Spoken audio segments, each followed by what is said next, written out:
Shaskalsin. Good morning, Ms. Sigels Nube. Good morning, Mr. Ramatsekisa. Good morning. Good morning, Mr. Adams. Good morning, Justice. Morning, Chair. Chair, we had hoped to be questioning Mr. Adams today, but unfortunately, we're going to ask for his questioning to stand down until the 19th. The background to our request is that although we have been requesting a statement from Mr. Adams since the 25th of October last year, it finally arrived after 9 o'clock last night. And I think it's important for the public to understand how the Commission operates, because there is this sort of sense that we all sort of just arrive and we can just start questioning and operating instantly because we can integrate all of the information. We know what we want to ask. We know what we don't want to ask. We know how we're going to ask it. It doesn't work that way. You, Chair, and your co-commissioners have to read a statement, have to prepare before a witness is called, so you understand what the witness is going to say, you understand what issues you have. We have to plan our line of questioning in the line of what the witness says. It's simply not possible to do that when the statement arrives essentially 12 hours before the witness starts testifying. And Mr. Adams is an important witness, and we would not be doing justice to this process if we just kicked off and blundered on the basis of a statement that we received last night after 9 o'clock.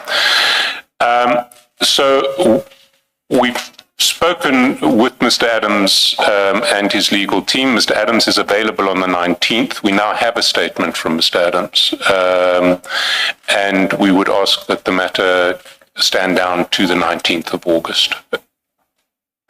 Also, Mr. Adams is legally represented, you say? Sorry. Not Mr. Adams' legal representatives. I'm sorry. We've spoken to Mr. Adams himself. All right. And you said the statement was sought from him when? Well, the first Rule 3 went out to him on the 3rd of August. And then there was, 3rd of October last year. And then a response was sought by 25 October last year. There is a long and lengthy correspondence running through from October last year, and then it starts to accelerate through April, May, June, July. Which was about what? Which was about getting the statement and getting a response to the Rule 3. Where that correspondence finally ended was that we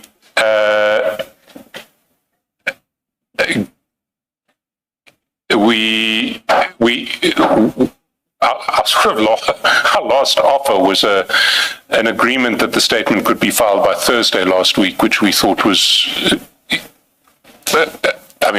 we could accommodate Thursday because we could print on Friday, give the commissioners copies to read over the weekend.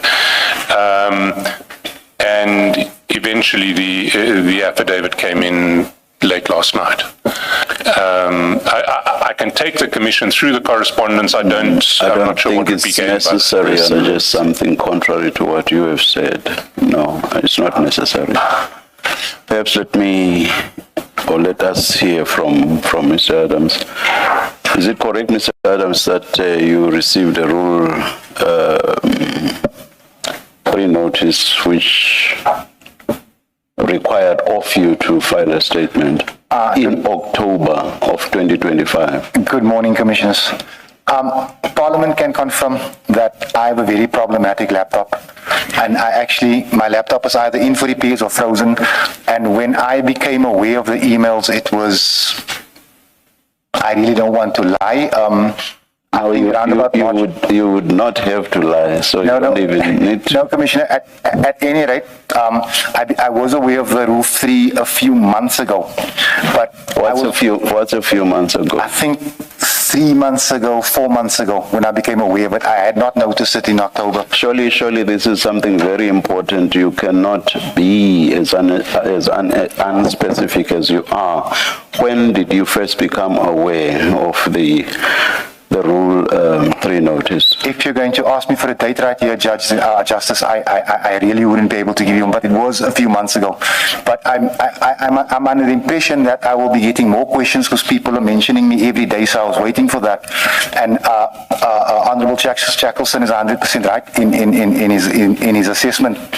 But eventually, I saw that I wasn't going to get a subpoena, and that is why I emailed the Commission. Is the laptop you are talking about the same laptop you are using for your parliamentary business? It is.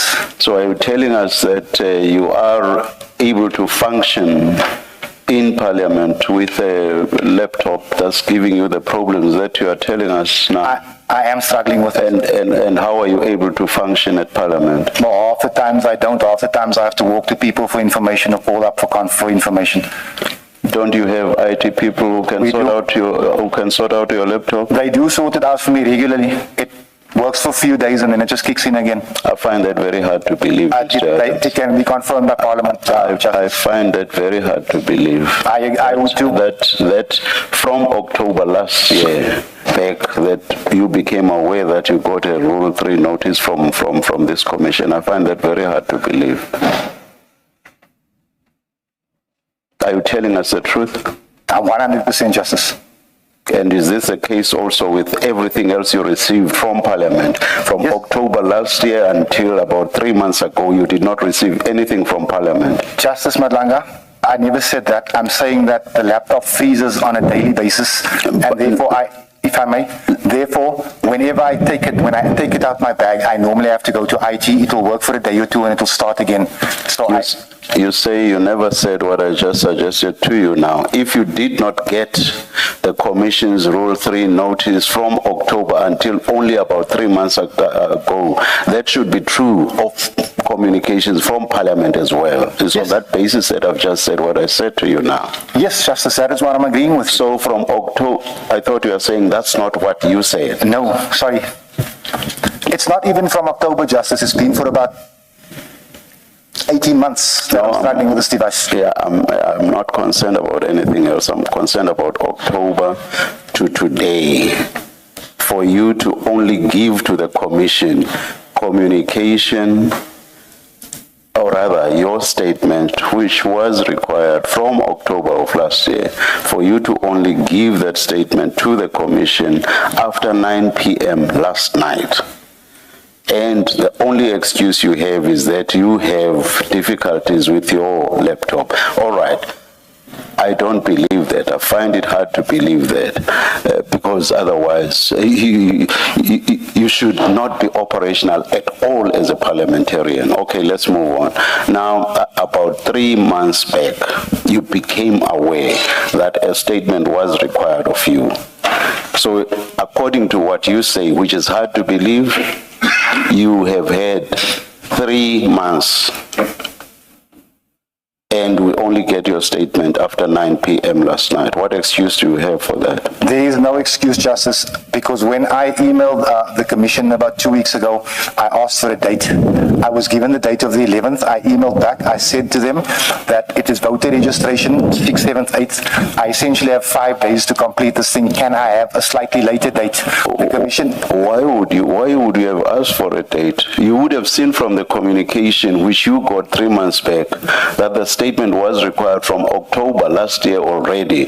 Why would you have asked for a date? 3 months back, you become aware that, oh, for such a long time, a statement was required from me. You still ask for a date instead of saying, wow, I'm very late already, and quickly putting your statement together. Why only a week or a couple of weeks back do you ask for a date only then?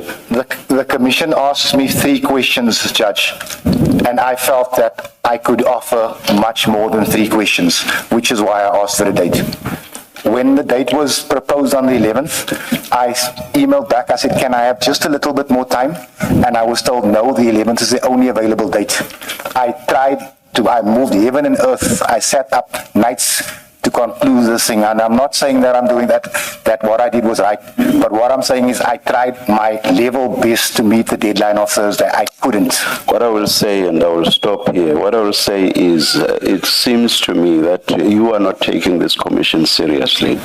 And starting from now and going forward, you should not treat this commission the way you have thus far, because every and anything you've said thus far is just totally unbelievable. I do not believe it. This should mean that you cannot function at Parliament as a parliamentarian. And it also suggests that you are not even taking the people that you are supposed to serve seriously. If for as long as you suggest is the case, you have been using a laptop that you basically cannot use.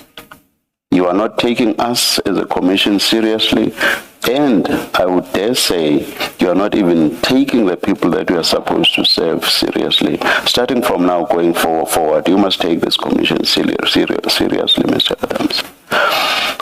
What do we do now, Mr. Shaskalsen? Well, Chair, we have the statement. The next open slot, or the next slot that can be made open, is the 19th of August. And Mr. Adams can come on the 19th of August. I'd ask that we postpone to the 19th of August. Yes. For the record, let me just repeat something that you yourself already said, Mr. Shaskalsen, which is that it is not practical for us to hear Mr. Adams's evidence now. People who follow the Commission's proceedings will have heard that all the time. We refer to what we have read in the statements of witnesses because we prepare ahead of time. If a statement was given or furnished to the Commission after 9 p.m., there is no way that that statement would then be forwarded to us commissioners for us to prepare. That's true of the evidence leaders as well, actually, because they too need to prepare. So practically, it is not possible to hear Mr. Adams's evidence today. For that reason, as Mr. Shaskalsen requests, the hearing of his testimony Mr. Adams's testimony must be postponed. 19 August, Chair. 19 August. Mr. Adams, the hearing of your testimony is postponed to 19 August 2026.